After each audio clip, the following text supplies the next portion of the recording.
Violão meu. Isso. Bom dia, povo de Deus, graça e paz. Hoje é domingo, dia o quê? 23, né? 23 de agosto de 2020.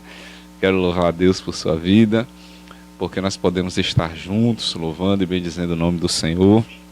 E eu quero lhe convidar a iniciar esse culto orando ao Senhor. Vou pedir a Rivane, que está aqui do meu lado, para orar nesse momento, dando início ao nosso culto. Oremos. Pai, nós te louvamos, te bendizemos pela tua grandeza, Senhor Deus, pela tua soberania, Senhor Deus, em nossas vidas. E nesta manhã nós queremos te agradecer pela oportunidade de estarmos aqui para aprender, Senhor Deus, um pouco mais da tua palavra, para entendermos um pouco mais, Senhor Deus, do que está em teu coração para nós. E também queremos, Senhor Deus, te pedir que o Senhor possa falar aos nossos corações através, Senhor Deus, da vida do professor Yuji, Pai. Queremos também orar, Senhor Deus, pelo início da campanha de missões estaduais, que o Senhor nos surpreenda, Pai, porque nós queremos, Senhor Deus, contribuir com a tua obra. Nós te louvamos, te bendizemos, agradecemos por mais essa semana que inicia, Senhor Deus. Em nome de teu Filho, Jesus Cristo. Amém. Bendito seja o nome do Senhor. Vamos iniciar cantando. Cantando. Isso. O hino do cantor cristão. Vigiar e orar.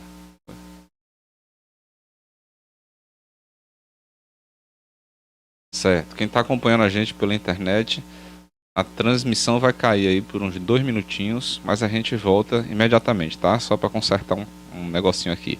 No Zoom a gente continua ao vivo aí. Vamos lá. Do celeste amor, e conta a Deus prazeres e pesares, deixando em suas mãos a dor. Bem de manhã e sem cessar,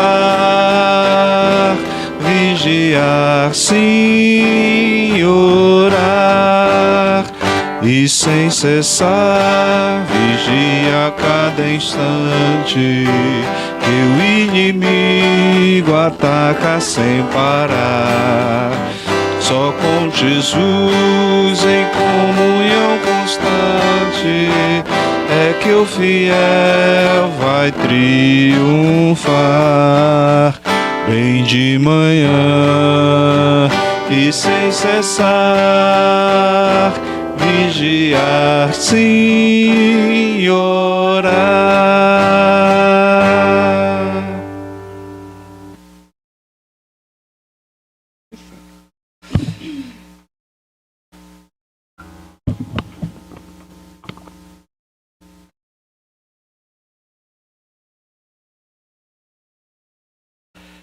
Ok, irmãos, eu quero lhe convidar a abrir sua Bíblia no Salmo de número 138. E nós vamos ler do versículo 1 até o versículo 5. Salmo 138, do versículo 1 ao versículo 5. Diz assim a palavra de Deus: Eu te louvarei, Senhor, de todo o meu coração. Diante dos deuses cantarei louvores a ti. Voltado para o teu santo templo, eu me prostrarei e renderei graças ao teu nome, por causa do teu amor e da tua fidelidade. Pois exaltaste acima de todas as coisas o teu nome e a tua palavra. Quando clamei, tu me respondeste, deste-me força e coragem. Todos os reis da terra te renderão graças, Senhor, pois saberão das tuas promessas. Celebrarão os feitos do Senhor, pois grande é a glória do Senhor. Eu gostaria de marcar com você esse versículo 3, que diz assim: Quando clamei, tu me respondeste, deste-me força e coragem.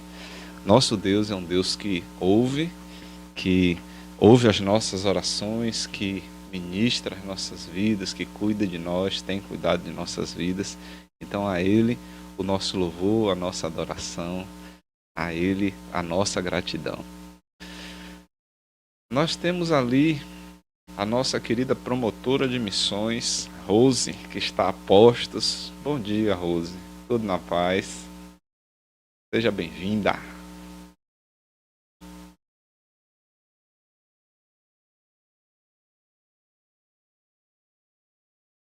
Vou botar a Rose grande aí.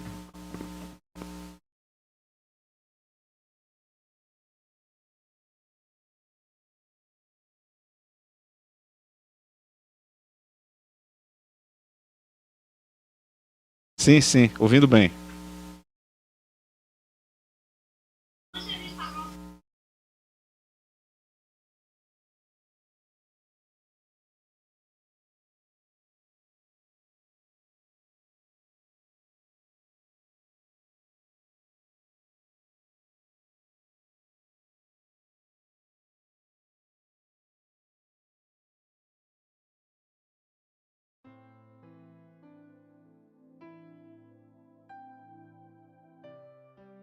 Acreditando aquele pouquinho, Deus pode multiplicar muito.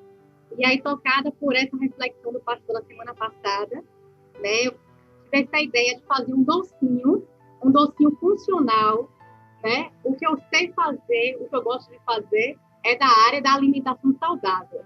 Então, eu, inspirada na reflexão do pastor, e dentro daquilo que eu sei fazer, né, eu fiz esse docinho funcional com biomassa de banana verde, coco natural. Na verdade, tem só 50% industrializado, porque a produção foi maior do que eu imaginava. E aí, para complementar, eu fiz aqui néctar de coco. Então, lembrando que docinho assim, né, que vai levar saúde para casa de vocês, não encontra em qualquer lugar. Então, aproveitem o docinho da Nutri-Rose para a campanha de missões estaduais. Hoje a produção foi apenas de 40 para a gente começar. E aí, ó, aquelas pessoas que não têm, né, como contribuir para missões, ou que estão, às vezes, com o menino pequeno em casa, não tem como fazer, né, uma produção para poder vender, estão sem dinheiro no momento, não tem problema, não tem desculpa para não participar do que Deus está fazendo na nossa Bahia. Então, vocês podem pegar os docinhos, e aí, com o trabalho de vocês, vocês me ajudam a repassar os docinhos. Ah, Rose, mas eu não posso comer doce. Esse doce é funcional, é com açúcar demerara, com néctar de coco, com glicemia baixa, sem lactose para os intolerantes. Se tem arroz, mas eu tenho alergia a cacau, não tem problema. Vende para os vizinhos, vende para os primos, colegas de trabalho, e a gente vai conseguir, sim, arrecadar aí, né, o máximo que possível para os nossos funcionários. Tá bom? A gente vai começar agora vendo aí o nosso tema e a nossa divisa.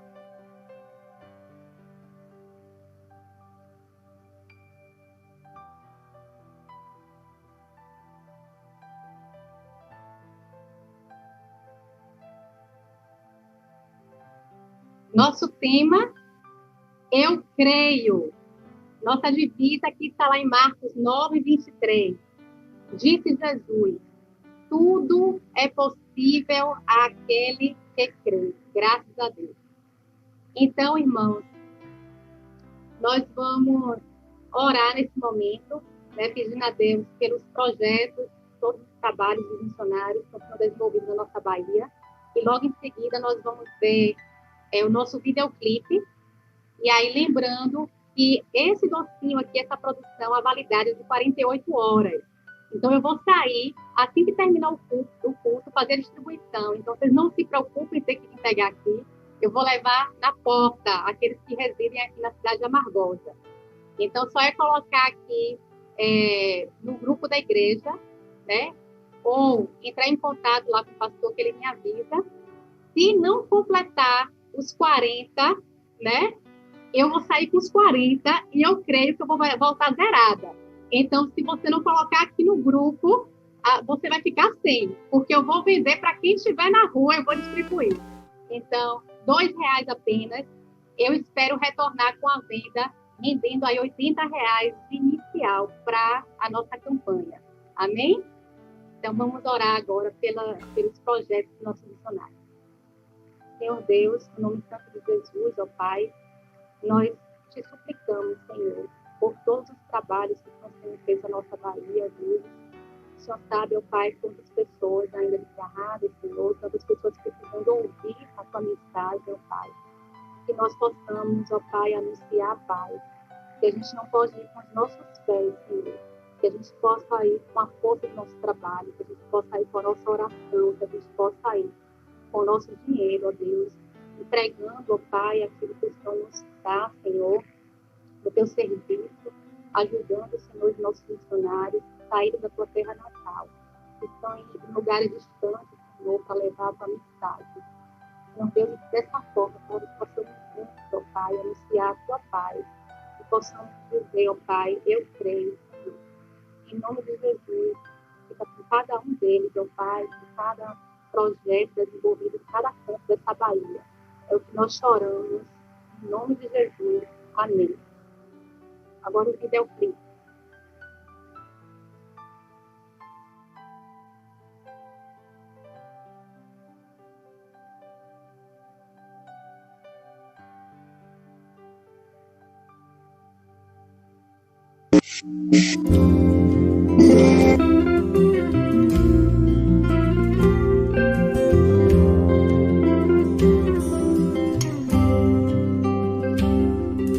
Alguém um dia ouviu o chamado. Viva a fé que sempre em frente vai. O espírito leve, por Deus quebrantado, creu de coração aberto e foi. Creu de coração aberto e foi.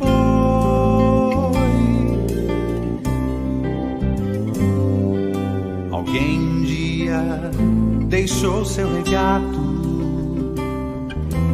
puro amor que toca, move, atrai. Do Espírito Santo recebe o recado, larga tua terra, povo, e sai. Larga tua terra, povo, e sai.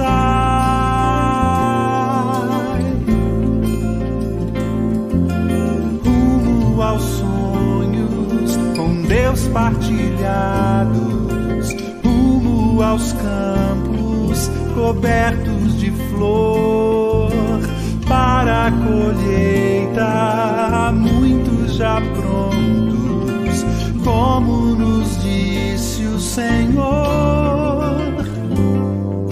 Alguém um dia ouviu o chamado, creu de coração aberto e foi.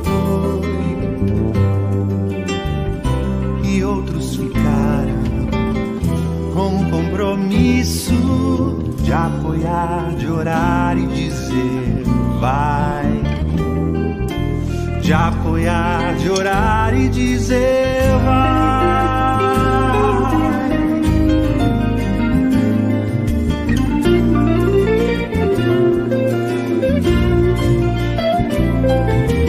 Rumo aos sonhos com Deus partilhados, rumo aos campos cobertos de flor, para a colheita, muitos já prontos, como nos disse o Senhor. Rumo aos sonhos com Deus partilhados, rumo aos campos cobertos de flor, para a colheita, muitos já prontos, como nos disse o Senhor. Alguém um dia ouviu o chamado, alguém um dia ouviu o chamado, alguém um dia ouviu o chamado, alguém um dia ouviu o chamado,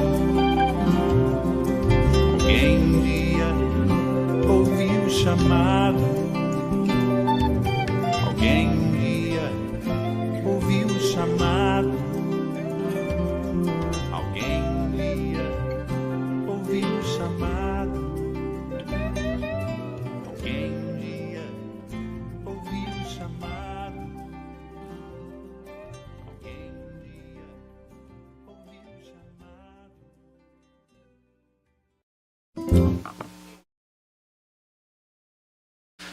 Glória a Deus. Ivane estava falando aqui agora que já compartilhou seus vídeos lá com as esposas de pastores do estado da Bahia. Você tá ficando famosa, viu, Rose? Deus continue lhe abençoando, te enchendo de graça e alegria, vai fazer a obra do Senhor. Ok, irmãos, hoje é domingo, pela manhã, dia de EBD. O professor Yuri já está aí do lado de Rose. E eu gostaria de aproveitar e orar já pela vida de Yuri, que vai transmitir a palavra agora de manhã. Vamos orar nesse instante. Querido Deus, muito obrigado, Senhor, por essa preciosa oportunidade que o Senhor nos dá de estudar a Tua palavra, de contribuir para o reino de Deus através de missões estaduais. Queremos Te rogar, Senhor, pelos missionários que estão no campo, que o Senhor continue assim de uma forma poderosa, sustentando, suprindo a cada um deles. Mas também, Senhor, nós Te imploramos que Tu toques em nosso coração, dá-nos, Senhor, as estratégias para que nós possamos levantar os recursos necessários, para que nós possamos, Senhor, abençoar a Tua obra e os missionários que estão dedicando a sua vida para a expansão do Teu reino aqui na terra.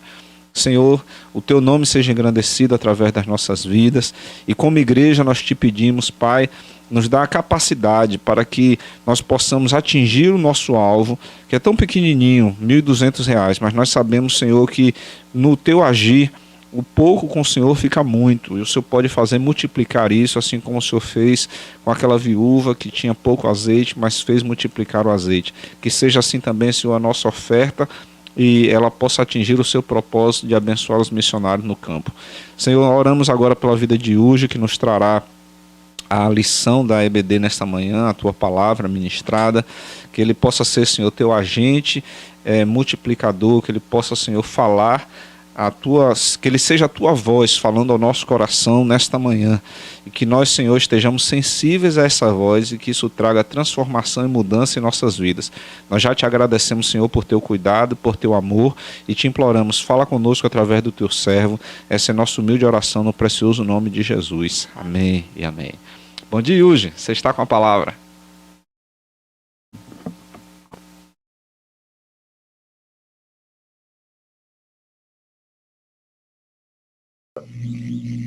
Dominical, né? Além de dominical, pretende ser também discipuladora. Então, é BD ao quadrado. Escola Bíblica Dominical Discipuladora. Né? O objetivo é justamente formar discípulos por meio do ensino da palavra. E hoje a gente vai para o que propriamente se pode chamar de teologia, que é o estudo de Deus. Quem é Deus, né? As suas propriedades, as suas características. Vou compartilhar aqui a minha tela. Hoje é o título 2 da nossa declaração doutrinária. Deus, o computador é meu temperamento. Eu já estou compartilhando. Assim. Tá, deixa eu ver. Tá aparecendo também aí o texto bíblico, né?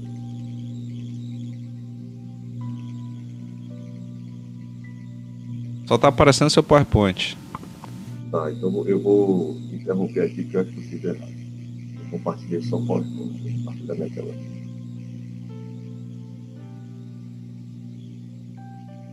Beleza agora?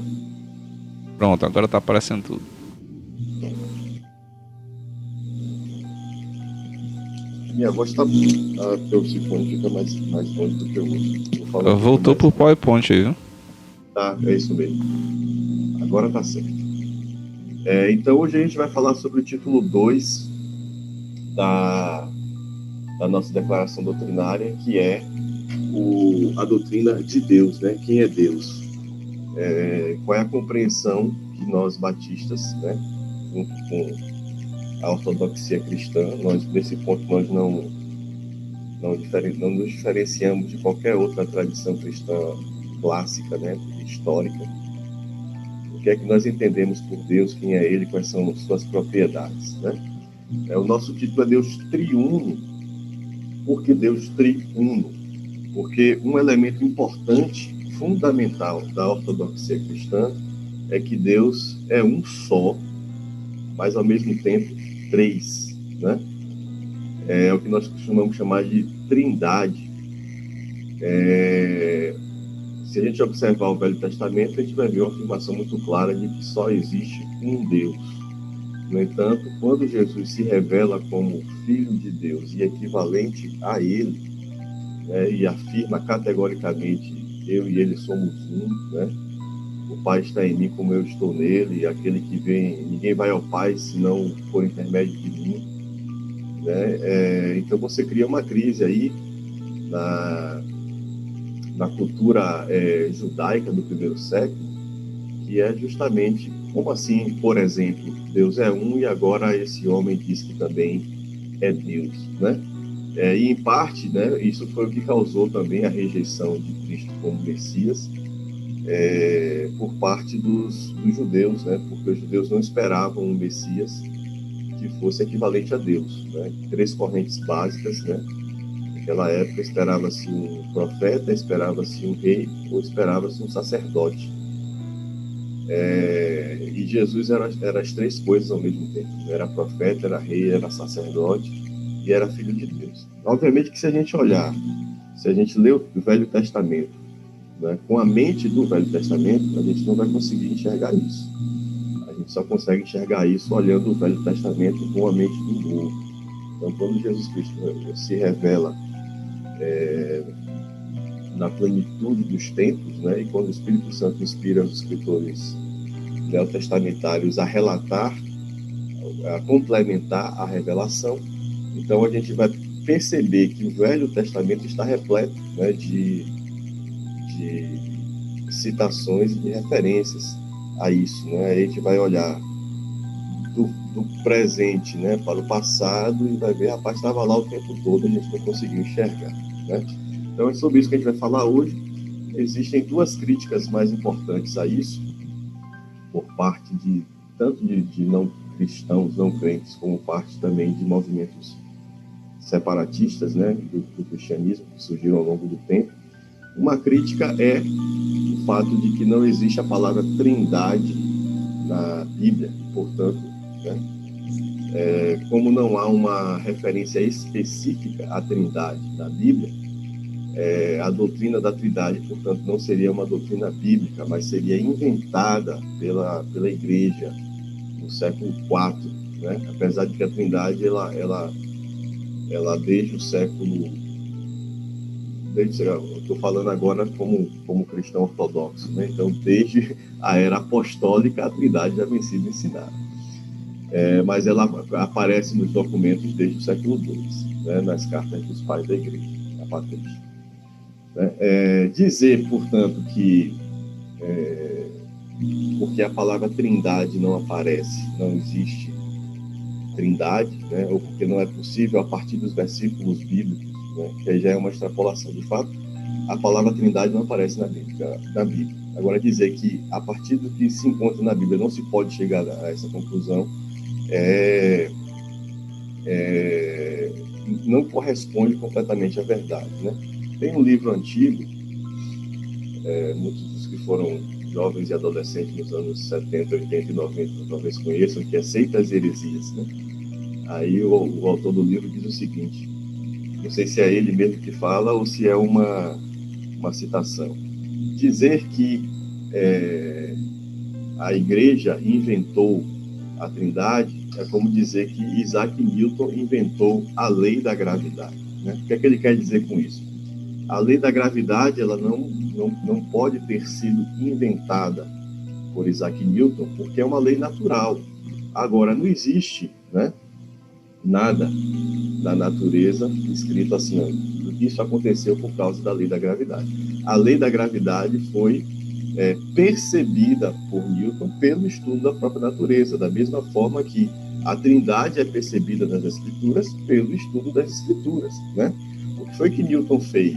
E aí, de fato, ele inventou a teoria da gravitação universal. Então, ele vai tentar justificar uma coisa que é um fato, né? A lei natural é um fato, a teoria é um construto, né? É uma construção humana. a construção de Newton, portanto, é a teoria da gravitação universal. E a partir da teoria da gravitação universal, ele tenta entender como é que a lei da gravidade interfere na realidade. Da mesma forma que a igreja constrói a doutrina, né? Ou seja, o ensino a respeito da Trindade. Então, em um dado momento histórico, a igreja percebeu a necessidade de colocar isso no papel, né? E de estabelecer um ensino oficial, que é o ensino da Trindade. Agora, isso não foi tirado do nada, né? Não foi da cabeça de nenhum dos pais, né? Mas é algo que está presente em toda a Bíblia, né? Não apenas no Novo Testamento, mas, como eu falei, a gente só consegue perceber isso melhor no Velho, depois que a gente lê no Novo. Só para a gente iniciar os trabalhos, eu vou fazer aqui a leitura do meu evangelho preferido, e é uma das minhas passagens preferidas também da Bíblia. A minha preferida é o primeiro versículo do Salmo 40, mas essa aqui também está no top 10, né? Pela beleza com que o apóstolo descreve o advento de Cristo. Evangelho de João, capítulo 1, versículo 1, diz assim: no princípio era aquele que é a palavra. Ele estava com Deus e era Deus. Ela, a palavra, estava com Deus no princípio. Todas as coisas foram feitas por intermédio dele. Sem ele, nada do que existe teria sido feito. Nele estava a luz, e esta era a luz dos homens, né? Obviamente, João está se referindo a Cristo, e está fazendo também uma referência clara, né, a Gênesis 1. Né, há 2 ou 3 semanas atrás, a gente falou como Gênesis 1 e 2 são completados ou complementados por Apocalipse 22 e 23. 21 e 22. Não por coincidência, Apocalipse provavelmente foi escrito também por João, o apóstolo, né? E aí, mais uma vez, João se refere ao princípio de todas as coisas, né? Em Gênesis 1, Moisés escreve que no princípio criou Deus os céus e a terra. E quando Moisés fala Deus, ele usa a palavra Elohim, que é o plural de El. El é a palavra que se usava para Deus. Portanto, Elohim é Deus no plural. Há duas formas de interpretar isso. Na visão do Velho Testamento, o plural, né, essa declinação do plural do verbo El pode ser uma ênfase à magnitude de Deus, né? Mas olhando o Velho Testamento a partir do Novo, a gente vai entender que quando Moisés usa a palavra Elohim, ele está dizendo que Deus é um, mas é um Deus plural, que é aquilo que nós, na ortodoxia cristã, vamos chamar de Trindade. Qual é a outra grande crítica a essa concepção triunitária de Deus? É que isso não faz sentido, né? Não faz sentido uma coisa ser ao mesmo tempo três, né? Mas o fato é que existe muito mais coisas sem sentido, ou que não fazem sentido à primeira vista na física moderna, do que a Trindade, né? E é comum a gente rejeitar aquilo que não entende, né? Então, como eu não consigo entender a Trindade, automaticamente eu digo que ela não existe. Agora, o Norman Geisler, no seu livro Introdução à Filosofia, uma Perspectiva Cristã, ele vai dizer o seguinte: não faz sentido a gente criar uma coisa sem reflexão, né? Isso é estutícia, ele próprio vai falar isso. Agora ele também vai dizer: desacreditar de uma coisa simplesmente porque eu não compreendo é arrogância e também estupidez. Então, a fé, ela precisa ser racional, ou seja, para eu crer, de algum modo, eu preciso entender, né? E aí eu fico entre Agostinho e Tomás de Aquino, né? Entre eu preciso crer para entender, de Agostinho, e eu preciso entender para crer, de Tomás de Aquino. Em algum lugar entre esses dois pontos aí, acho que a gente precisa se colocar. Agora, de fato, né, rejeitar uma verdade só porque eu não a compreendo, isso é arrogância, né? Por que é arrogância? Porque, em outras palavras, eu estou dizendo que eu sou capaz de compreender todas as coisas. Então, isso é um mistério, né? Que quando eu estava falando da física moderna, a física moderna é uma coisa esquisita. Está na moda, por exemplo, agora, se falar sobre o experimento mental de Schrödinger, né? Sobre o gato que está morto e está vivo ao mesmo tempo. Outro dia até eu vi um vídeo aí de uma pessoa que se dizia coaching explicando isso, né? E foi, no mínimo, hilário a explicação dessa criatura. Mas a dualidade onda-partícula, por exemplo, é algo que se assemelha, né, com todas as reservas e todas as considerações, ao princípio da Trindade. O que é que a física moderna passa a dizer no início do século XIX? Né? Que tudo que a gente imaginava, né, não faz mais tanto sentido quando você olha para o mundo microscópico. Então, normalmente, a gente divide o universo em matéria e energia. Né? Se eu penso no som, eu estou pensando em energia, em uma onda, que é uma coisa completamente diferente, por exemplo, de uma bola de futebol, que é uma matéria, um corpo, né? Então, quando você olha para o mundo microscópico, você vai encontrar coisas como o elétron, por exemplo. E uma coisa que os cientistas já entendem, né, como sendo algo difícil de ser refutado hoje, é que o elétron é, ao mesmo tempo, energia, ou seja, onda, e é, ao mesmo tempo, partícula. E o mais interessante, ele é 100% onda e ele é 100% partícula. Né? Até o final do século XIX, eram coisas completamente distintas. Mas quando você parte, né, para a física moderna, aí você vai compreender que você vai perceber, se você provar o elétron, testar para ver se ele vai ser uma onda, ele vai dar positivo em todos os testes. Tudo aquilo que você espera que uma onda tenha como característica, o elétron vai ter. Da mesma forma, se você experimentar as propriedades corpusculares do elétron, ele também vai dar positivo em todos os testes. Ou seja, ele é 100% onda, ele é 100% partícula. Mas se eu rejeito a teoria da Trindade porque ela não faz sentido, eu tenho que rejeitar a teoria da dualidade onda-partícula dos corpos microscópicos, né, mais especificamente, mas você extrapola isso para tudo.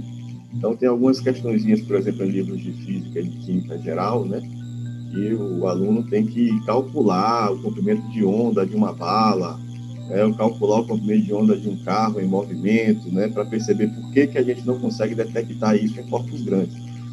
Mas são fatos, né? Obviamente faz parte de uma teoria, como toda teoria é uma construção, mas até agora não há nada que possa ser levantado para refutar isso. Então, dizer que uma coisa não é verdade simplesmente porque eu não... O Norman Geisler e o Feinberg, né? Sem dúvida nenhuma, arrogância. Eu tenho que compreender todas as coisas. E é aí que o Kierkegaard vai dizer que eu preciso dar o meu salto de fé.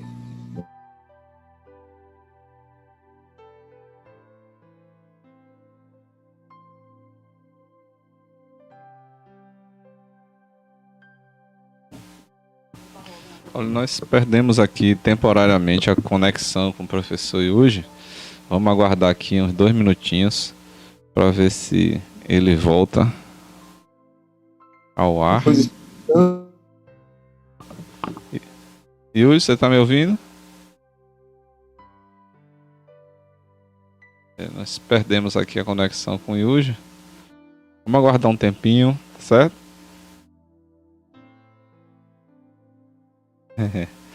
A gente tinha um hino para cantar hoje e terminou não cantando, porque a gente nós tivemos um momento missionário e tudo mais, né? Então, enquanto o Yuji volta aí, já voltou? Oba! Seja bem-vindo. Oi, Yuji, aproveitando aqui que nós demos essa parada, dá uma olhadinha na tua conexão, no cabo que conecta aí, porque nós estamos com ruído na tua voz. O áudio tá bem cheio de ruído. Melhorou? Melhorou. Melhorou agora, né? Agora piorou. Ele tinha melhor. Aí melhorou. É nessa posição aí. Ninguém mexe. Isso. Vou compartilhar aqui de novo. Eu parei. Que parte eu desapareci? Você estava nos elétrons.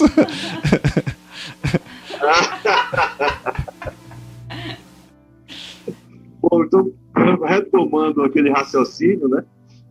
Eu cheguei a concluir sobre o elétron ser 100% matéria, 100% Sim. onda, né? Concluiu. Bom, então, aí eu estava falando que a gente precisa, então, dar o braço a torcer para o Norman Geisler e para o Feinberg, quando eles dizem que não compreender, negar alguma coisa porque a gente não compreende, né? É arrogância de acreditar que sou capaz de compreender qualquer coisa. E o Kierkegaard vai dizer nesse momento que a gente precisa dar um salto de fé. Então a fé, ela não é completamente irracional, mas ela não é também 100% compreensível. Há, em qualquer área do conhecimento, em dado momento em que você precisa dar um salto de fé. Né? Você precisa estabelecer as bases justamente do seu raciocínio. Nem sempre as bases do raciocínio, a matemática vai chamar de axiomas, né? Nem sempre essas bases de raciocínio são empiricamente ou racionalmente demonstráveis. Né? Por exemplo, a metafísica da ciência hoje parte do princípio de que tudo que existe é matéria e energia, nada além disso. No entanto, eu não sou capaz de demonstrar empiricamente ou racionalmente que, de fato, isso é tudo o que existe. Né? É tudo o que eu posso experimentar, provavelmente, mas não é tudo o que existe de forma definitiva. Eu não tenho uma prova definitiva de que não existe nada além de matéria e energia. Então, em um dado momento, sim, eu preciso estabelecer... Está ouvindo, pastor?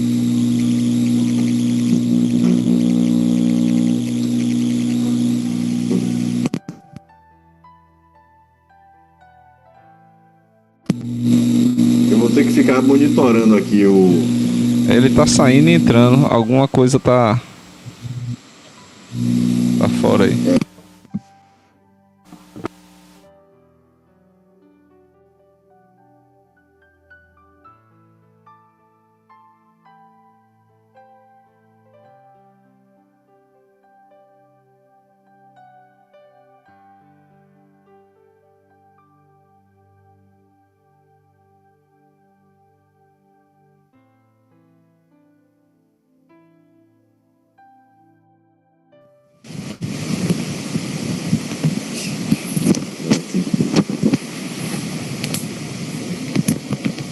Esse aí não melhorou muito, não.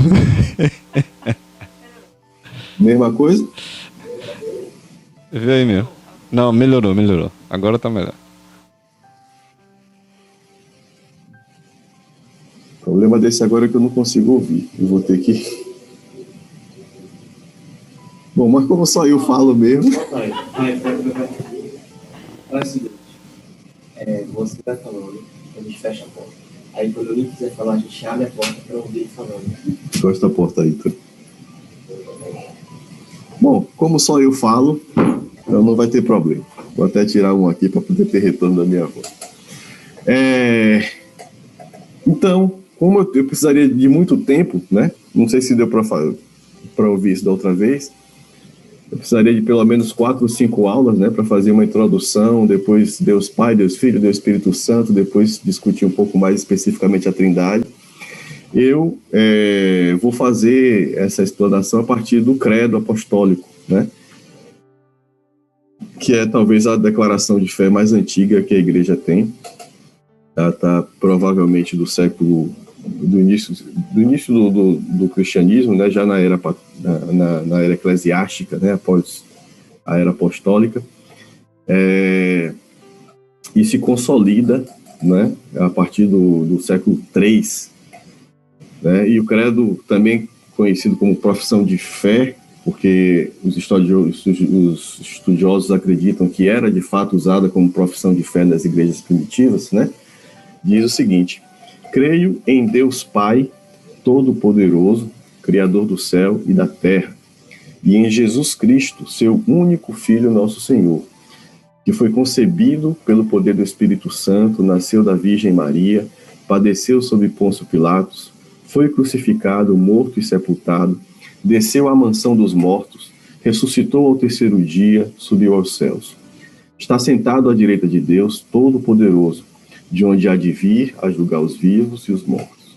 Creio no Espírito Santo, na Santa Igreja Católica, na comunhão dos santos, na remissão dos pecados, na ressurreição da carne, na vida eterna. Amém. Né? Então, o credo apostólico, o credo dos apóstolos, ele tem justamente a função de definir os pilares da fé cristã. A gente já discutiu isso nas aulas presenciais, quando a gente falou sobre princípios, né? E a gente comentou sobre as confissões de fé, falou inclusive da confissão apostólica, que é do credo apostólico, que é a mais antiga registrada, e falou inclusive da nossa necessidade de, em um dado momento, estabelecer uma declaração, né, de princípios doutrinários. Por que a gente tem essa necessidade? É uma necessidade que surge na história. Então a igreja não surge com a necessidade de ter um credo, a igreja não surge com a necessidade de ter um catecismo, não surge com a necessidade de ter uma declaração doutrinária. Os batistas nem sempre fizeram pactos, né? Repare que a gente não tem credo, né? A gente tem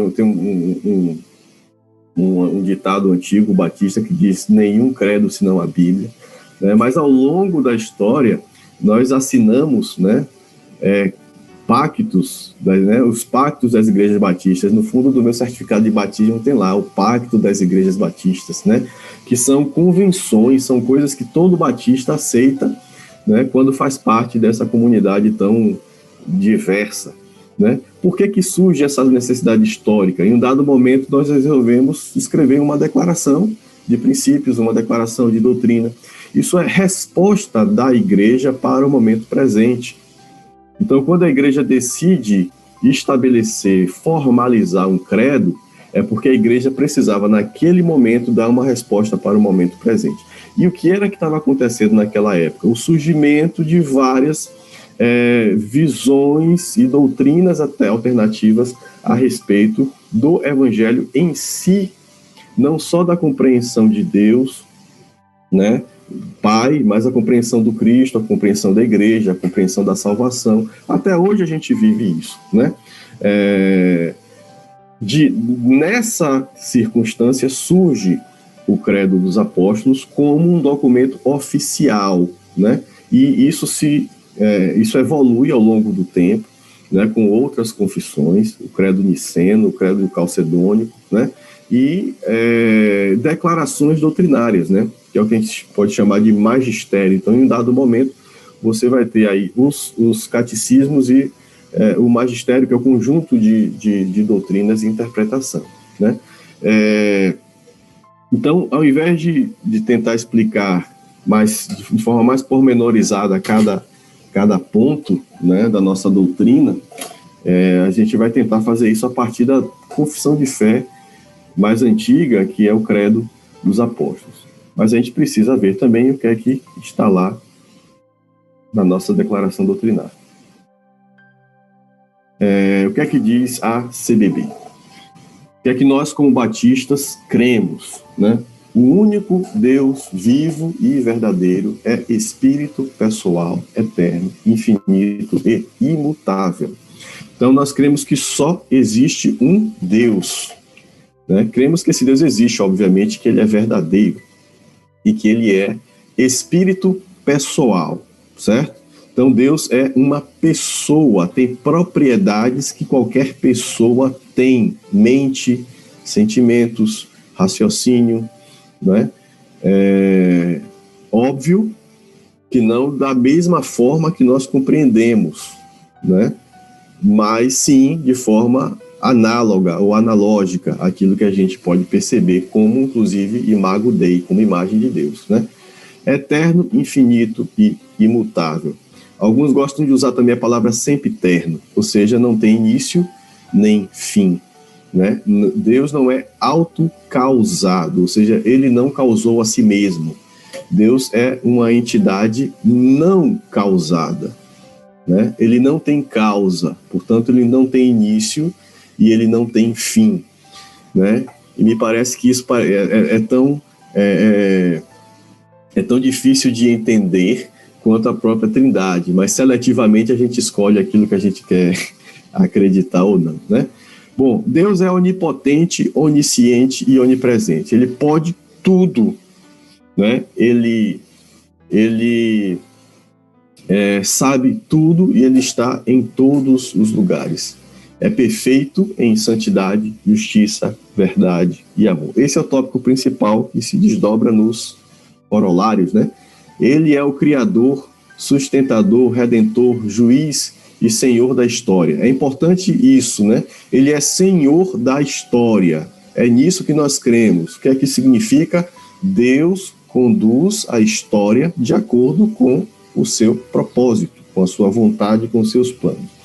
Ele é Senhor da história e do universo, que governa pelo seu poder, dispondo de todas as coisas de acordo com o seu eterno propósito e graça. Deus é infinito em santidade e em todas as demais perfeições, compreendendo aí santidade como separação. Deus está sobre todas as coisas separado do pecado. Então não há comunhão, qualquer tipo de comunhão entre Deus e o pecado, ao contrário de nós que estamos em processo de santificação. Deus é infinito e perfeito em sua santidade, está completamente separado do pecado e, portanto, completamente separado do mal. Por isso, a ele devemos todo o amor, culto e obediência.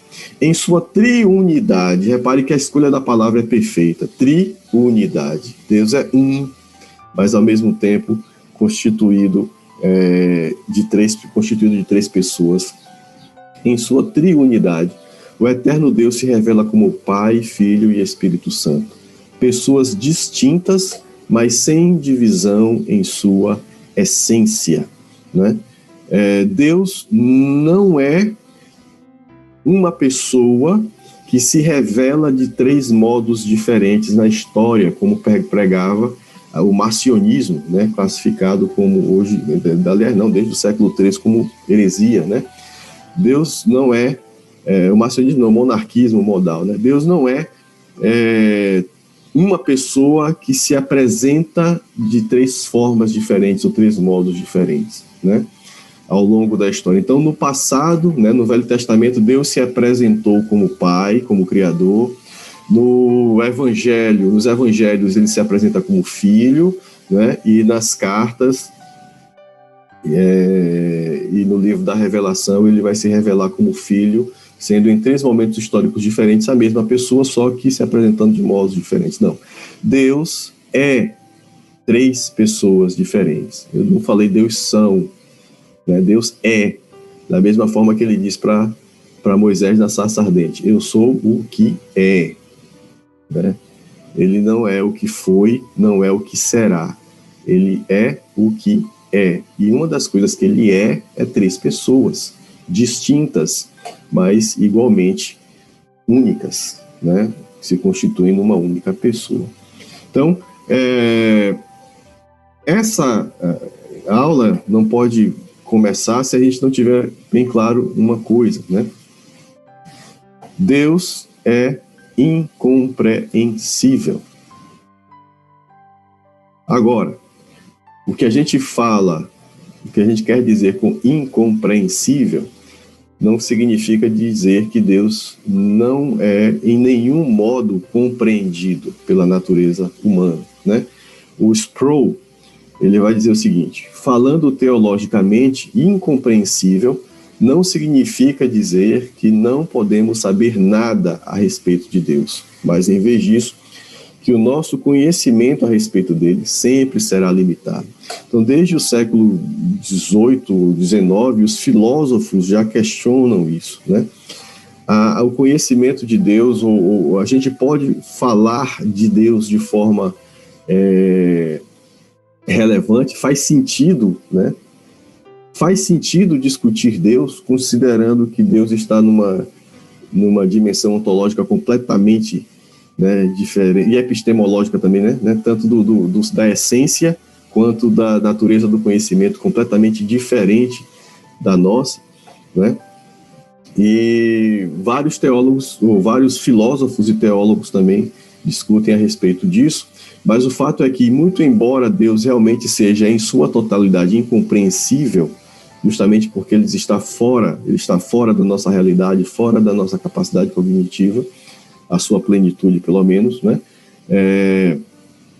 A gente consegue perceber nuances disso e ter uma ideia suficientemente precisa do que Deus é e principalmente do que Deus não é, né? Então eu posso falar de Deus tanto a respeito do que ele é, né?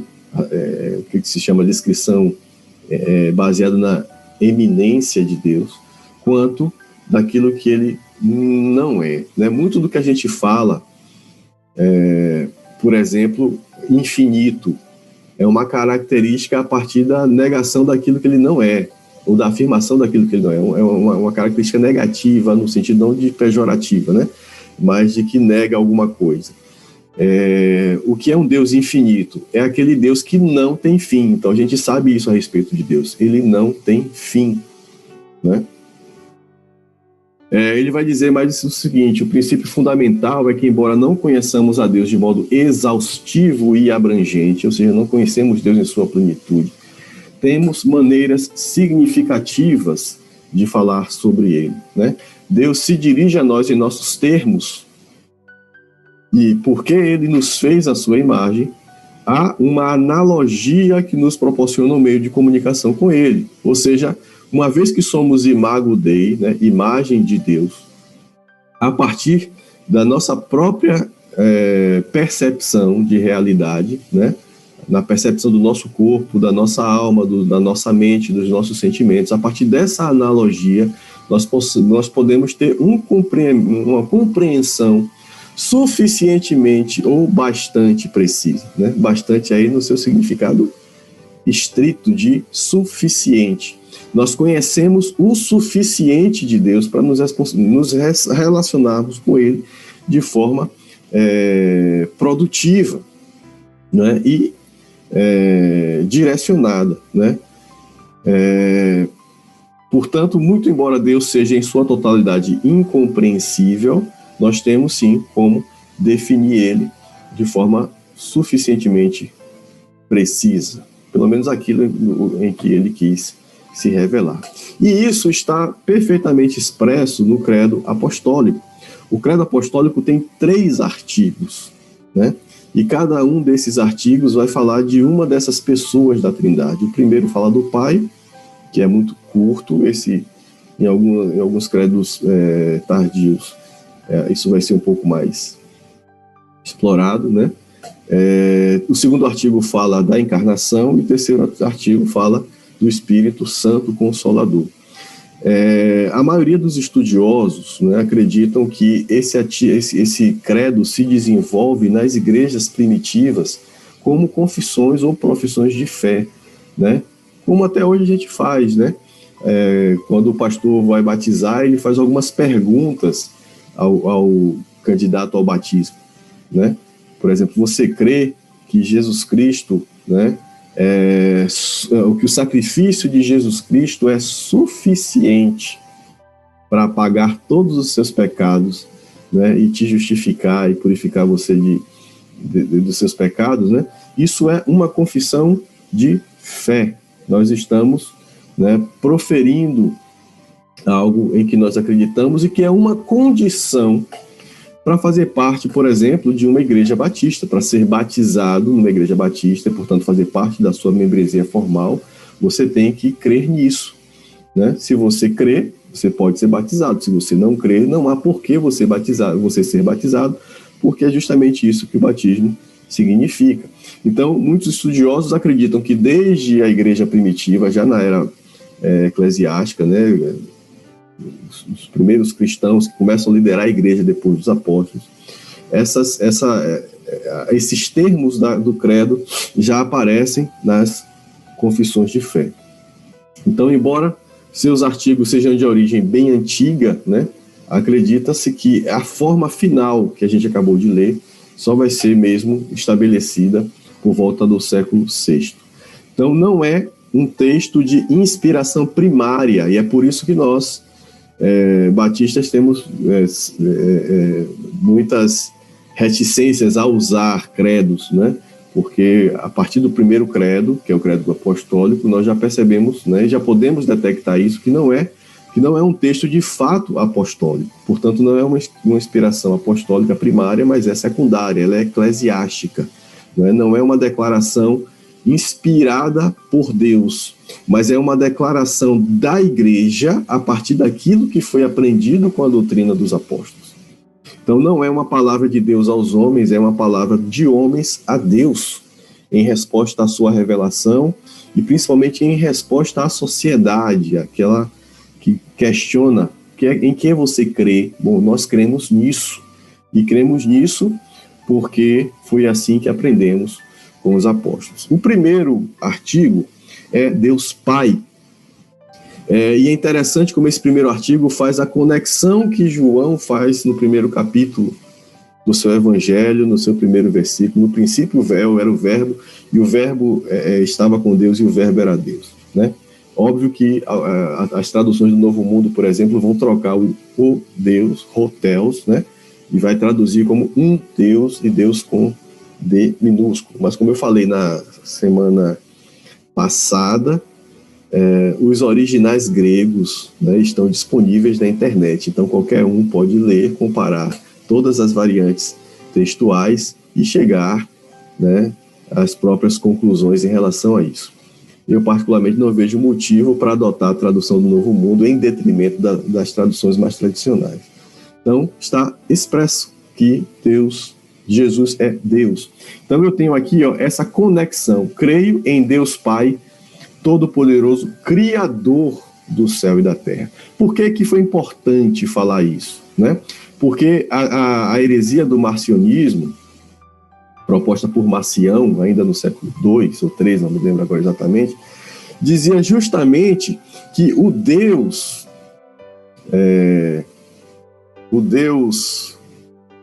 do Velho Testamento não era o mesmo Deus de Jesus. Né? Porque o Deus do Velho Testamento era um Deus menor, era um Deus mau, era um Deus vingativo, rancoroso, indeciso, que não sabia o que queria, né? Só sabia. Eu estava lendo uns trechos aqui de um livro do Jack Miles, chama Deus, só consegui ler alguns trechos mesmo, e ele faz uma crítica da Bíblia como se fosse um livro de literatura, ele é crítico literário. Então ele vai dizer como o personagem, ele vai criticar a construção do personagem Deus no Velho Testamento. Ele vai falar isso: Deus não sabe o que quer, né? Ele só se conhece a partir da sua criação, né? E aí algumas dessas heresias vão dizer isso: o Deus do Velho Testamento não é o Deus de Jesus. E uma coisa que a igreja afirma no seu primeiro artigo do credo é: o Deus de Jesus é o Deus do Velho Testamento. Ele é o mesmo Deus, é o mesmo Pai Todo-Poderoso e Criador do céu e da terra. Né? Isso é importante porque revela a unidade entre criação e redenção. O mesmo ser que cria é o ser que salva, que redime a humanidade depois de sua queda. Mas uma relação, né? Todo-Poderoso é como Deus se apresenta a Abraão. Então eu estou dizendo também que o Deus de Abraão, o Todo-Poderoso, é o Deus de Jesus, né? Que é o mesmo Deus do Velho Testamento, que é o mesmo Deus de hoje, né? Portanto, o problema não é que Deus evoluiu. Quem evoluiu foi a sua revelação. Como a gente falou também na semana passada, a revelação é progressiva. Um fato novo não nega o antigo, mas o complementa. É importante essa correlação, porque se a gente observar o contexto em que o povo hebreu viveu durante 400 anos, que é o contexto em que chega Moisés e escreve o Pentateuco, e particularmente o livro de Gênesis, a gente vai ver que o povo judeu, o povo hebreu, na verdade, ele estava imerso numa cultura em que Deus e natureza se confundiam, né? É o que hoje a gente pode chamar de panteísmo, né? Deus é a natureza. Então, eu olho para o sol, sei da importância que o sol tem para mim, né, para todos os seres vivos, e vou atribuir ao sol características divinas. Então, o sol é mais do que uma criatura de Deus. O sol é também parte do Criador. O sol é Deus, né, de certa forma. E o livro de Gênesis, praticamente os capítulos 1 e 2 de Gênesis, deixa isso bem claro, né?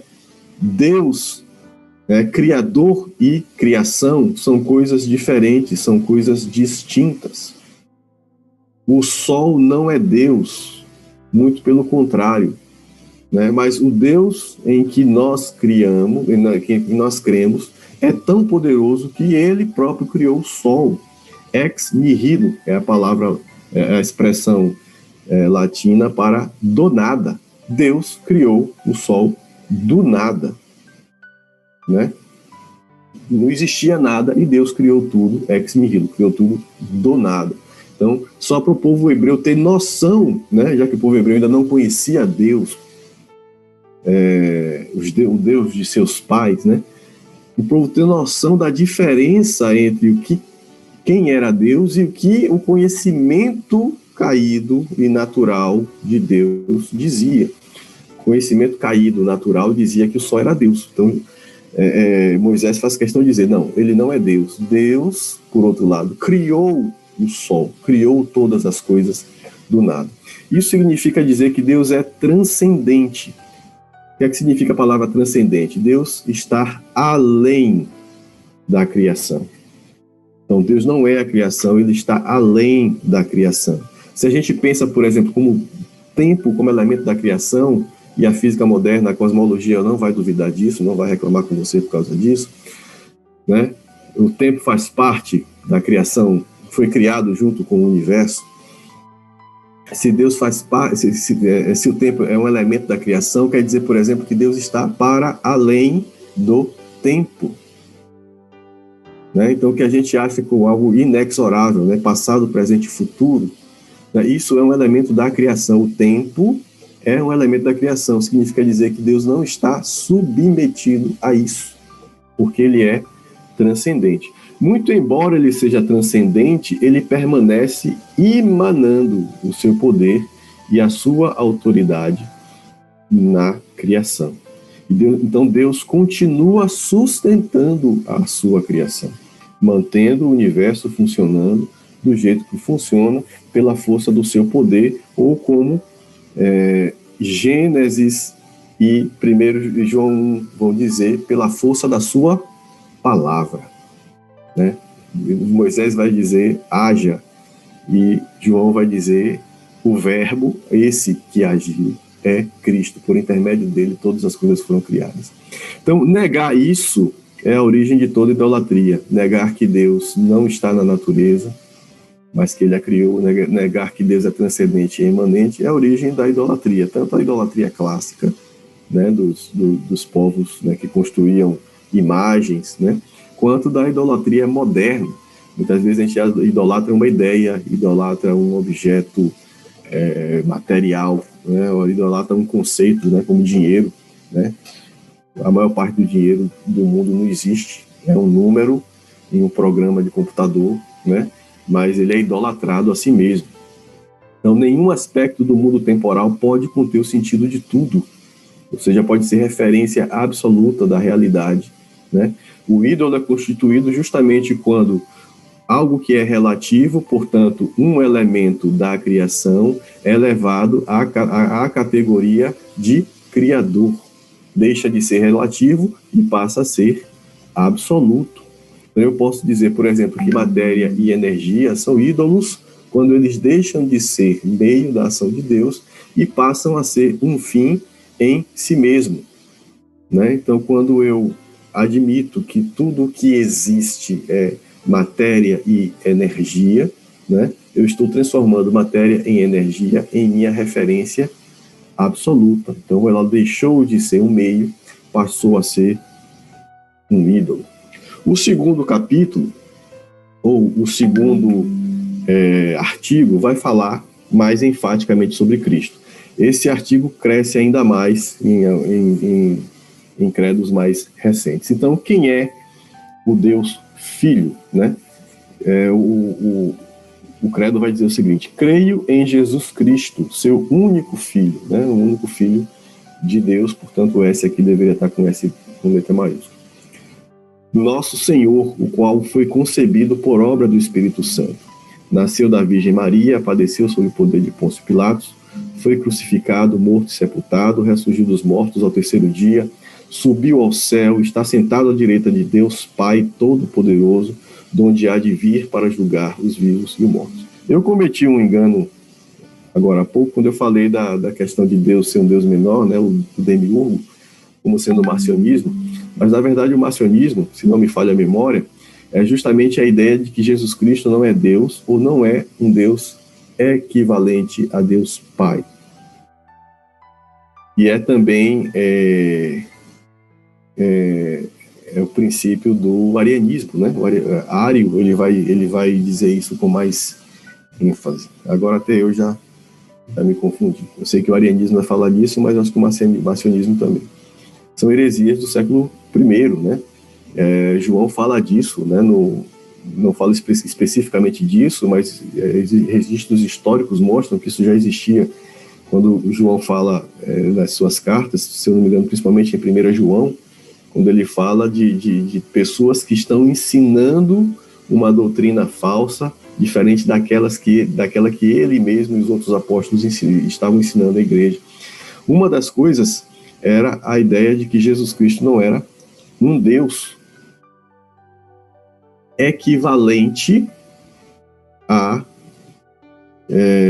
o Deus Pai, mas era um Deus menor, né? Portanto, percebe-se aí também uma semelhança entre o arianismo, né, e o que hoje pregam as testemunhas de Jeová, né? Então, uma coisa importante para a igreja é definir que Jesus era Deus. Se Jesus não é Deus, toda a nossa fé é vã, né? Por que toda a nossa fé é vã? Tem um sermão do pastor Guilherme Carvalho que ele fala justamente sobre o credo. Eu já tinha ouvido esse sermão há muito tempo e ouvi de novo para atiçar as ideias, né, e relembrar das coisas. Que ele diz o seguinte: se existe uma religião verdadeira, essa religião verdadeira tem que ter sido criada justamente pelo objeto de adoração dessa religião. O que é que significa religião? Significa religação, né? Religar o humano com o divino. Portanto, uma religião só poderia ser considerada verdadeira, e ele ainda fala assim: se é que existe uma religião verdadeira, se a religação parte de que tem o poder de fazer essa religação, né? Como seres humanos limitados, né, caídos, nos é impossível reconstruir essa ligação. Portanto, se existe uma religião verdadeira, essa religação foi feita por quem podia fazer isso. Ou seja, essa religião tem que ser criada pelo próprio Deus, né? E aí ele vai analisar o cristianismo. E ele vai dizer que, segundo o que nós cremos, o mediador de Deus é Deus. Olha que interessante. Deus, ele próprio, cria a mediação entre ele mesmo e nós. Então, se existe uma religião verdadeira, era exatamente isso que deveria acontecer. Era o próprio Deus estabelecer essa religação, ou esse religado, né? O mediador de Deus, né, no entanto, também precisa ser homem, porque o que é necessário para que a relação seja restabelecida? Que o pecado seja punido de forma definitiva. Deus, como a gente acabou de falar na nossa declaração, Deus é imutável em seus propósitos, em suas determinações. E, por determinação divina, o salário do pecado é a morte. O preço da rebelião é o sangue. Então, não há como reestabelecer a ligação entre Deus e os homens se o homem, o ser humano, não pagar pela sua rebelião com a sua própria vida. Como Deus não quer que os homens sejam sacrificados, né, e cada um salve a sua própria vida sendo sacrificado como holocausto não, né, como oferta pelo pecado, então ele próprio se faz homem para que esse preço seja pago. Não sei se o participo perfeito se encaixa aí. De forma definitiva, né? Então, o centro do cristianismo é justamente a encarnação de Deus. Nela, Jesus transfere a relação que tem com o Pai para a humanidade. Ou seja, Deus, nesse sentido, Jesus, nesse sentido, precisa ser 100% Deus, porque ele é o único que pode restabelecer a ligação e fazer a mediação, e também precisa ser 100% homem, porque é somente com o sacrifício de um ser humano, né, com o sangue derramado de um ser humano, que o preço vai ser pago e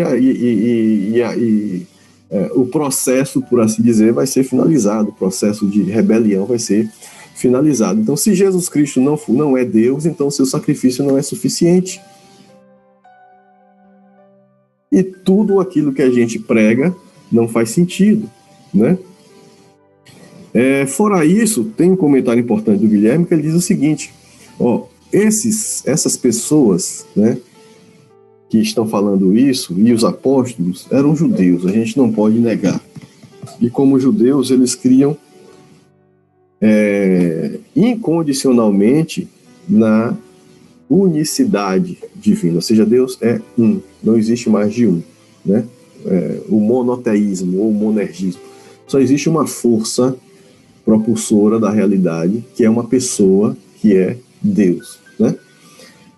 Você dizer que Jesus é um Deus menor se enquadra no que está lá no Pentateuco, em Êxodo, em Deuteronômio, em Levítico, né?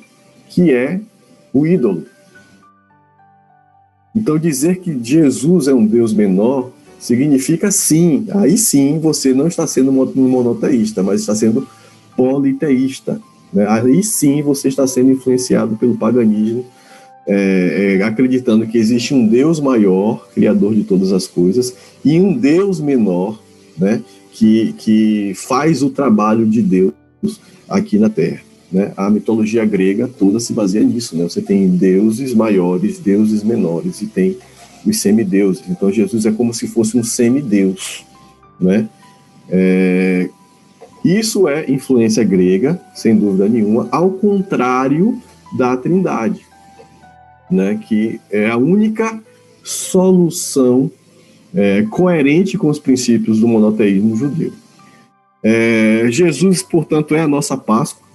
Então, o segundo título, o segundo artigo, ele vai descrever o sacrifício de Jesus, né?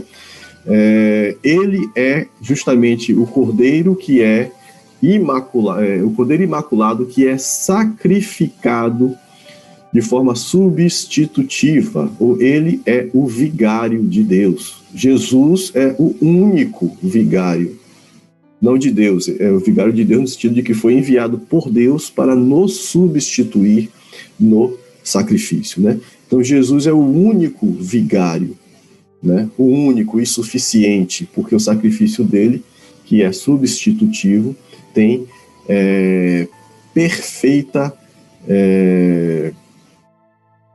eficiência, né? Não é necessário nenhum outro tipo de complemento, justamente porque ele é homem, mas ele também é Deus. Jesus também é a resposta de Deus para o problema do mal.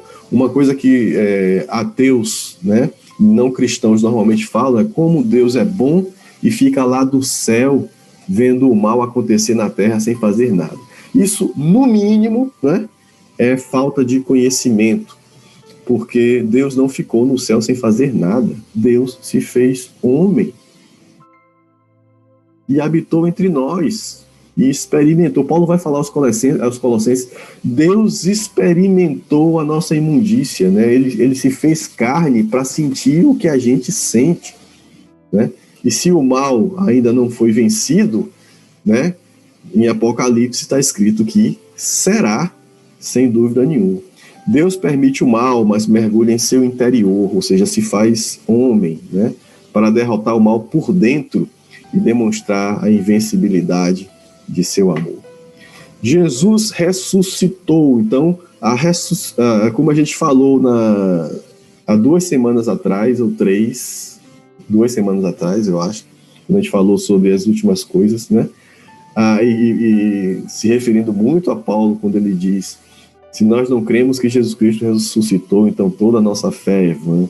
Né? Isso aqui é fundamental para o cristianismo, porque foi na ressurreição de Cristo que a adoção se completa. E é na ressurreição de Cristo que redunda a nossa própria esperança. Cremos que vamos ressurgir, vamos ressuscitar como Cristo ressuscitou, e no final, como a gente também já discutiu, ele virá para julgar o mundo. A ideia de julgamento que a gente falou na semana retrasada, que é expor as obras humanas, né, e separar o joio do trigo. Um julgamento que consiste em declarar o veredito com base na obra de cada um, né? Com base nas nossas obras, ficará patente se somos ou fomos remidos ou não, se fomos justificados ou não, se fomos regenerados ou não. Eu estou falando semana retrasada, mas quem está chegando agora ou quem vai assistir esses vídeos depois, né? Isso na verdade vai ser o último vídeo da série, né? Nós começamos por força das circunstâncias da Covid-19 no título 6, que é a eleição, fomos até o 19 e agora estamos retornando do 1 até o 5. Por fim, né? Eu estou quase chegando no horário. Por fim, o Deus Espírito, né?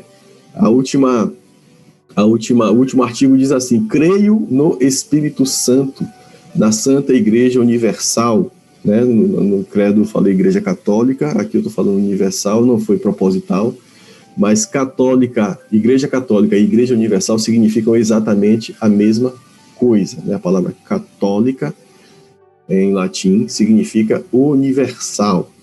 Na comunhão dos santos, na remissão dos pecados, na ressurreição do corpo. Olha que coisa interessante, né? Como a gente falou sobre as últimas coisas. Cremos na ressurreição do corpo. Que corpo é esse? É o corpo de Cristo.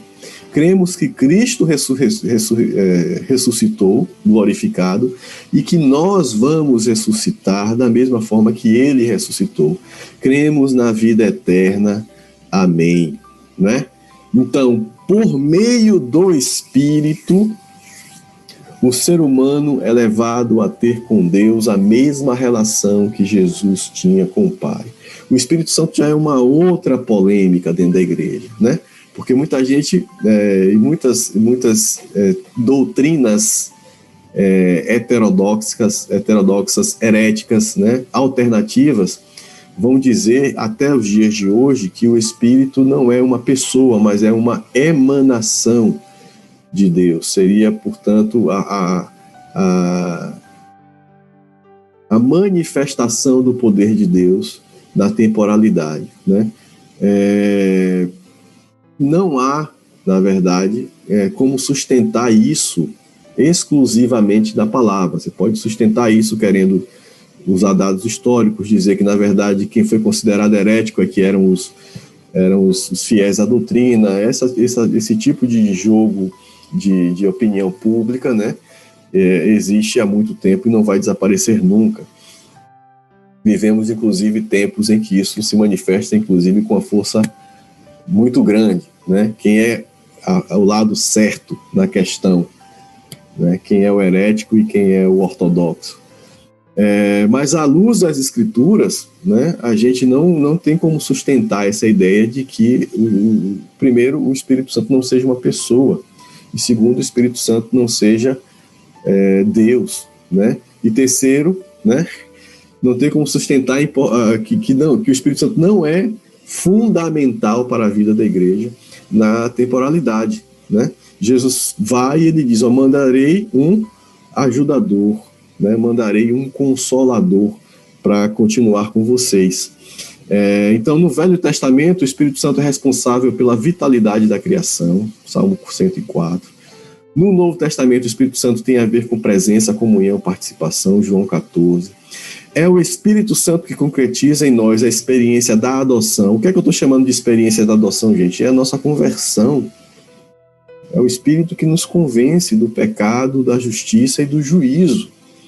E é o Espírito que funda uma nova igreja, um novo corpo de Cristo em Atos 2. Né? É quando o Espírito desce que a igreja se estabelece como nós conhecemos hoje. Nós já estudamos também, já existe um vídeo sobre a doutrina da igreja. Há quem acredite que a igreja sempre existiu em Israel e depois ela se estabelece com os cristãos, né? Eu particularmente acredito que a igreja surge em Atos 2, né? Acredito que o reino de Deus sempre existiu, até que posso definir a relação dos israelitas como Deus como um protótipo de igreja, sem dúvida nenhuma, como uma alegoria, mas não creio numa continuidade linear, né? Como para mim fica claro nas cartas de Paulo, o cristianismo é algo completamente diferente do judaísmo, né?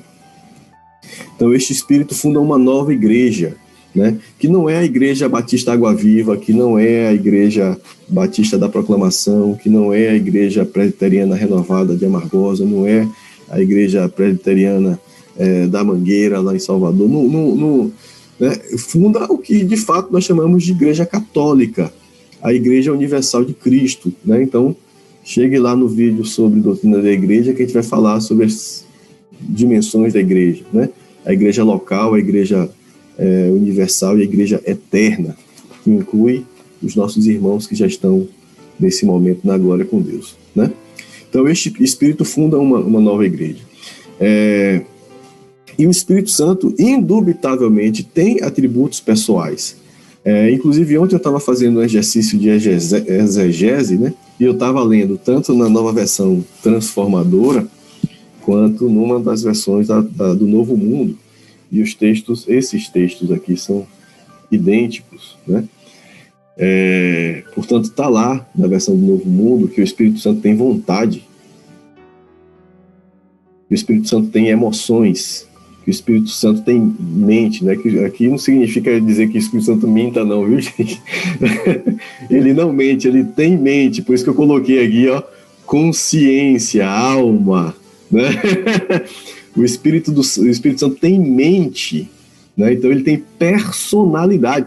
Se existe personalidade, de onde é que vem a origem da palavra personalidade, professora Rivane?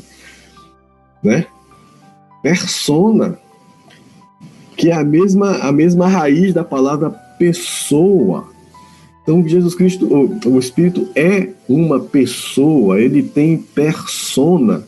A gente costuma falar o meu personagem preferido, né? Uma vez eu perguntei à minha irmã, que também é das letras, né? Por que a forma certa é a personagem e não o personagem? E ela me explicou. A personagem vem da raiz persona, que é feminina, né? A pessoa, a gente não fala a qualquer um como o pessoa ou a pessoa, é sempre a pessoa, não tem gênero, não tem declinação de gênero, é a pessoa da mesma forma que a personagem. Então, o Espírito Santo tem mente, tem persona, é uma pessoa, né? Ele age, portanto, ele intercede, está escrito em Romanos, a gente não sabe como orar, mas o Espírito Santo intercede por nós com gemidos inexprimíveis. É possível mentir ou tentar mentir para o Espírito Santo. O Espírito Santo pode ser ofendido, gente. Você só se sente ofendido se você tiver consciência, se você for uma pessoa. Então é possível blasfemar contra o Espírito Santo. Por exemplo, dizer que ele não é uma pessoa é uma blasfêmia e uma ofensa. Imagine se eu dissesse para qualquer um aqui, você não é uma pessoa. Eu estou te reduzindo a uma coisa que é algo muito menor do que o que você de fato é. Não pode comandar se não tiver personalidade. E o Espírito Santo dá ordens à igreja em Atos dos Apóstolos, né? Para concluir, eu listei aqui uma série de propriedades, né? Na verdade, no seu texto original, o Gruden ele tem mais algumas, mas eu trouxe aqui as que eu considero talvez as mais relevantes dentro desse contexto. Primeiro, óbvio, Deus existe, né? Cremos nisso. Pelo menos é plausível a crença em Deus, né? Deus é conhecível, muito embora ele seja incompreensível, como a gente falou no início, ele é conhecível. Então, eu não posso conhecer Deus em sua plenitude, mas eu conheço Deus de forma bastante precisa, ou suficientemente precisa, para ter um relacionamento eficiente com Ele. Deus é independente, entenda isso, Ele não depende de você, né? Ele não depende de você. E não depende das circunstâncias, né? Deus não depende, por exemplo, da própria natureza. Portanto, não crer em um milagre não é um problema com o milagre em si, é um problema com a concepção de Deus, né? Eu gosto muito do primeiro filme da trilogia Matrix, né?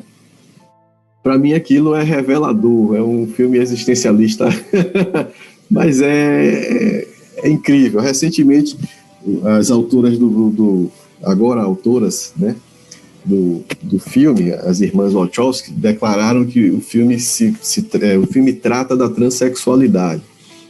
Na época eles se declaravam homens, agora se declaram mulheres, né? Mas há muito mais do que isso naquele filme, né? Uma coisa interessante é que quando Neo, que é o personagem principal, ele toma consciência de que ele transcende a Matrix, né? Ele está além da Matrix, ele já não se vê mais obrigado a respeitar as regras que a Matrix estabeleceu. Então, por exemplo, dentro da Matrix, você não pode voar. No final do filme, Neo voa, né?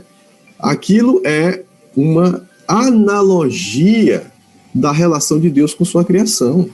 Tanto que no terceiro filme, o próprio Neo, ele se estabelece como um Cristo, né? Ele se sacrifica em prol do seu povo. Mas, enfim, os outros dois filmes não precisa assistir. O primeiro é suficiente. Muito ruins. Ou muito ruins, não.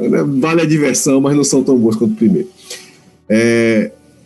Mas essa representação de Neo, né, quando no final do filme ele voa, isso diz muito da relação do Criador com a criatura. Então Deus é independente da criação, gente. Então quando eu digo, não posso acreditar quando a Bíblia diz que um grande peixe engoliu Jonas e Jonas ficou 3 dias, né, vivendo no estômago desse peixe. Isso não pode acontecer. Claro, não pode acontecer para quem está dentro da Matrix, né? Para quem está fora da Matrix, isso é perfeitamente possível, né? Porque a Matrix está condicionada a ele e não o contrário. Então Deus estabelece as leis da física, mas ele não se obriga e não está obrigado por isso a obedecer às leis da física. Deus é imutável em seu ser, em seus atributos, em seus propósitos e em suas promessas. Portanto, Deus, ele não muda, mas a sua revelação muda de forma progressiva. À medida em que o povo se relaciona com Deus no deserto, novas propriedades de Deus, novos atributos vão sendo conhecidos. E é isso que confunde o Jack Miles, né?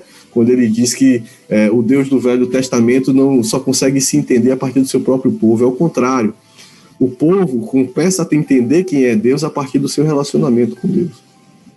Deus é Espírito eterno, Deus é onipresente, onisciente, sábio, ou seja, Ele sabe tudo e todas as suas decisões são as melhores, né? Deus é bom, né? Ele é plenamente santo e, portanto, Ele não tem nenhuma participação no pecado e nem no mal, portanto, Ele é perfeitamente bom. Deus é amor em sua plenitude, Deus é justo e correto, Deus faz o que deseja, veja bem, entenda isso também, Deus não faz o que você quer, Deus faz o que Ele quer, né? Tem muita gente que diz, se Deus é Deus, por que tem tanto mal do mundo? Se Deus é Deus, por que nasce criança sem cérebro? Então Deus só vai ser Deus se Ele fizer o que eu quero, que é não ter criança sem cérebro nascendo? Deus só é Deus se Ele fizer o que eu quero, que é não ter desastre natural, né? Aí a gente tem que perguntar quem é que está idealizando quem, né? Sou eu que aceito Deus do jeito que Ele é, ou se é quem critica a Deus por Deus não se comportar do jeito que Ele espera? Quem é que está idealizando Deus? Eu prefiro acreditar que Deus faz o que quer. E se nasce criança sem cérebro e se existe desastre natural, existe um propósito porque Ele é sábio e Ele é bom, né?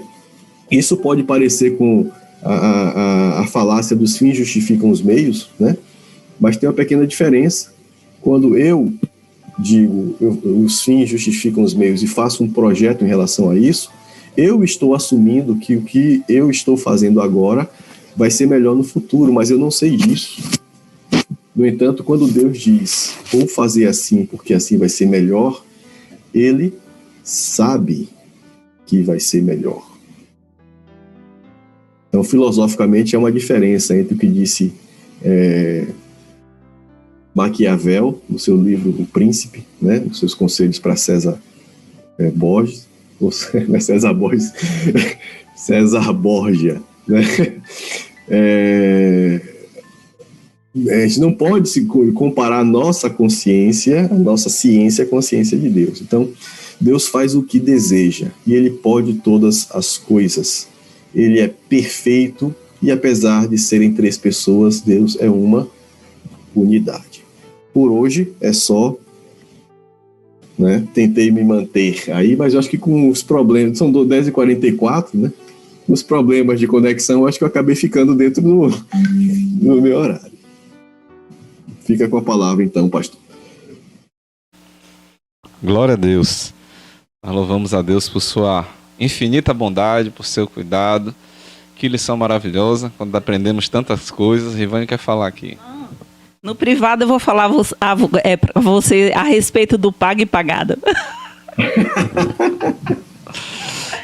Tá vendo aí, ó, EBD é cultura, meu amigo. Glória a Deus. Nós queremos bendizer o Senhor por esse tempo tão precioso e queremos orar nesse instante, encerrando o culto, não antes de lhe convidar para continuar conosco no culto da noite, o culto da família Ibave. Você é nosso convidado a partir das 18 horas. Quero dizer também que temos apenas uma vaga para o curso Crown, o curso de Finanças Bíblicas Crown. E você é convidado a participar conosco. Entre em contato com a gente, só falta uma vaga. Então, assim que preencher essa vaga, a gente já faz o pedido do material e já começa a adiantar, porque tem leitura do livro antes, tá bom? Vamos orar encerrando então? Querido Deus, exaltado e glorificado seja o teu nome. Nós queremos te bendizer por esse tempo tão especial, Senhor, pelo estudo da tua palavra, aprendizado a respeito da Trindade, por tudo aquilo que o Senhor nos falou nesta manhã, de tão esclarecedor que foi. Nós queremos te render graça, Senhor. Te imploramos que tu continues sobre a vida de hoje, derramando graça e sabedoria sobre a vida do teu servo, cuidando dele, Senhor, da sua família, dos seus negócios, daquilo que o Senhor tem dado a ele. Que ele seja sempre abençoado em tudo. A nós, Senhor, nós te pedimos, continua conosco durante todo esse dia, nos prepara para o culto de logo mais à noite, que seja um tempo precioso na tua presença, de louvor e adoração ao teu santo nome. Muito obrigado, Senhor, por tua bondade e fidelidade. É o que nós te dizemos em nome de Jesus. Amém e amém. Deus abençoe a cada um. Até logo mais à noite. Cheiro!